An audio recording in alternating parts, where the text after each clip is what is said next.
ఒక రాక్షసుడు అటు నుంచి వెళ్తున్న ఒక క్యాట్ని తన బిడ్డని వెంటపడుతూ ఉంటే వాళ్ళు పైనుంచి కింద పడిపోయారంట. అక్కడ నీళ్ళు ఉన్నాయంట. ఆ నీళ్ళల్లో వాళ్ళు పడిపోయారంట. తెల్లారేసరికల్లా ఆ బిడ్డ బయటికి తేలి వచ్చిందంట. ఆ తల్లి ఏమైందో తెలియదంట.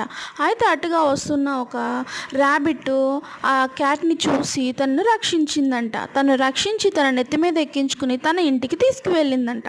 తీసుకువెళ్ళి తనని శుభ్రం చేసి తనకి వేడి కాచుకుంటాకి చలిమంట వేసి తినడానికి ఫుడ్ పెట్టి తనని చాలా జాగ్రత్తగా చూసుకుందంట.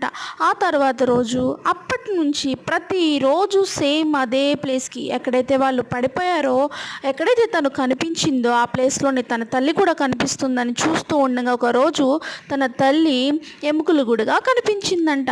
తన స్కెల్టన్ని చూసి చాలా బాధపడిందంట వాళ్ళ అమ్మ చనిపోయిందని.